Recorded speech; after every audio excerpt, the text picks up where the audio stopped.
Right, so here we are with Dane Byrne in England after a couple of rounds sparring over here. Dane, tell us a little bit about yourself.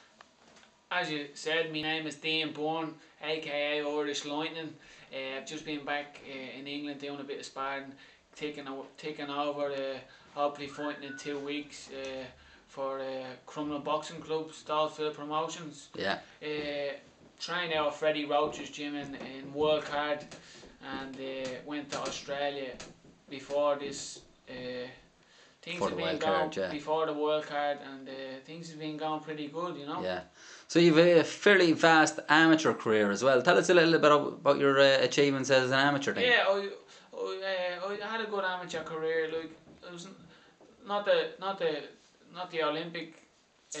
Yeah, you didn't get the Olympics. Didn't get the Olympics, but I had a couple of bad losses when I was away in multi-nation tournaments, and very political, and it was really hard as an amateur. And I thought if I go to Australia and turn professional, I could turn it around, and the pro game suited me, and the amateurs, I enjoyed it when I lasted. Had a good amateur career, a couple of Irish titles, be a couple of good senior champions before I turned over, and I turned professional. Went to Australia. Who did you fought out at the Crumlin club? Was it? How did you like the Crumlin club? Crumlin boxing club. I've been there since I was 10 years of age. Yeah.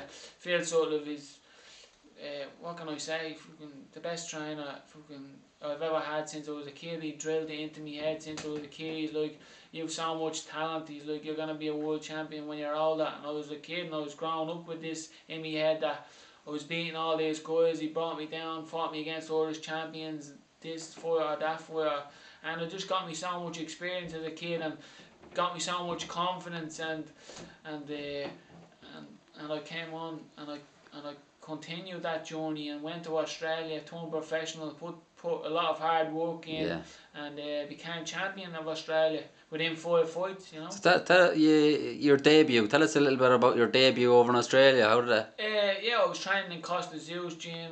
Johnny Lewis was in my corner, and my debut, I was nervous. My first fight, a couple of Dublin lads over, a couple of mates over. They were on a working visa over there, and they all came down to see me first fight, and I was excited about it, you know, nervous and excited at the same time. The first round, dropped the Filipino like 3 times in the first round, and then stopped him in the second round, and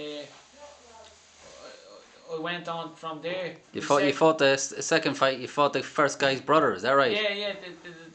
So I thought it was a revenge attack. You know, the guy wanted revenge for me stopping his brother. Yeah. Which he didn't get it but I have to say he did give me a hard fight, and he was very tough, and I ended up fighting that guy twice on 2 separate occasions on 2 different shows, because it was such a good fight in the first one. Fight in the first one, you know. Yeah. And I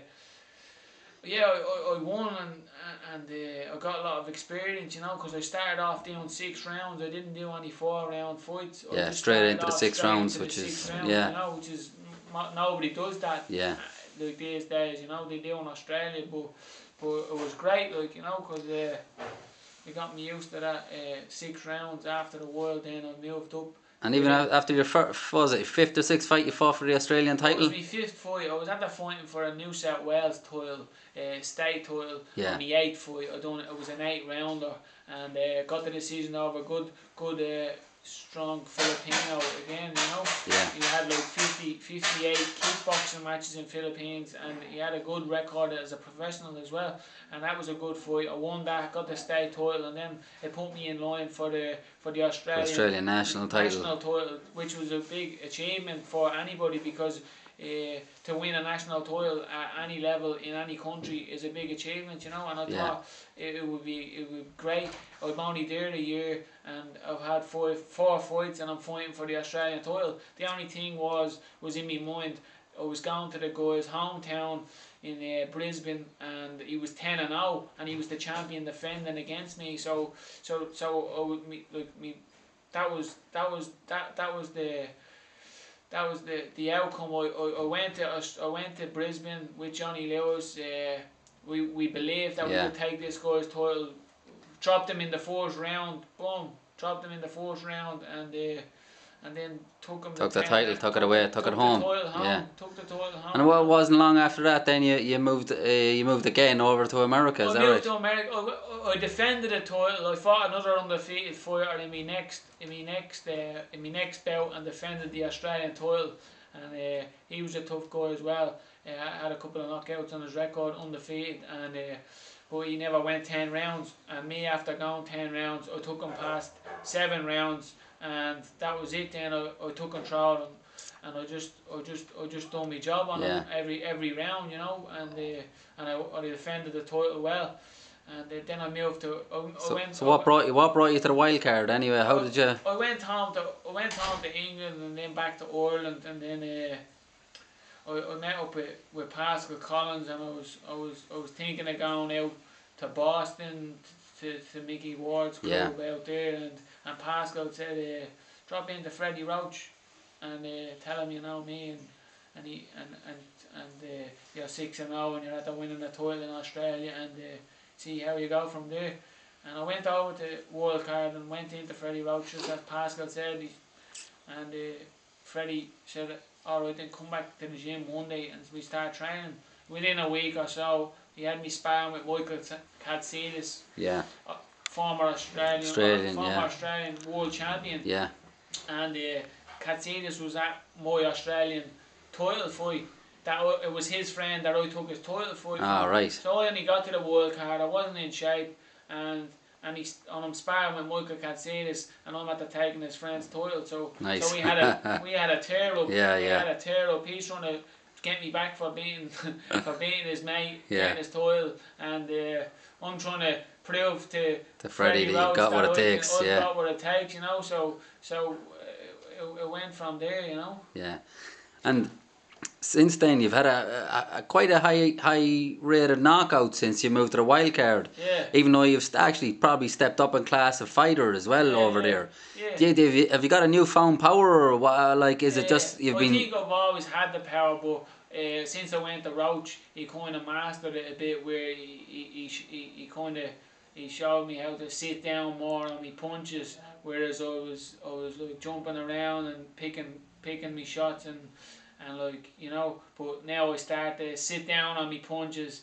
and like look for angles and just make every shot count, and when I make a miss, I'll make the opponent really pay. You know, and it worked for me, and I started knocking out fellas with my right hand and my left hand. I was like, not bad. This is good. Like, Freddie Roach is the master. Like, you know what I mean? What he done for me in such a short period of time, and then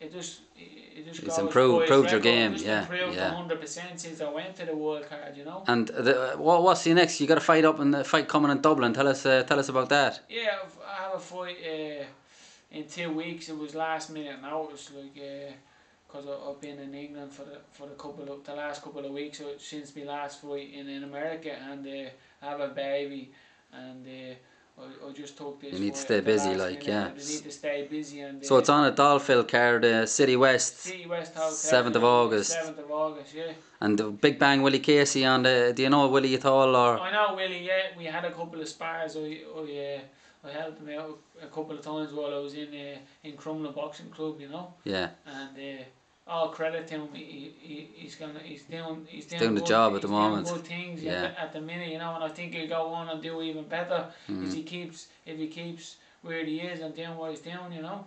So you're looking forward to fighting on, because you never fought at home as a professional. Listen, I'm a professional fighter. I just love to be in the ring. Last year I had a year off with visa troubles and with me broken hand, and when the opportunity arose, Phil,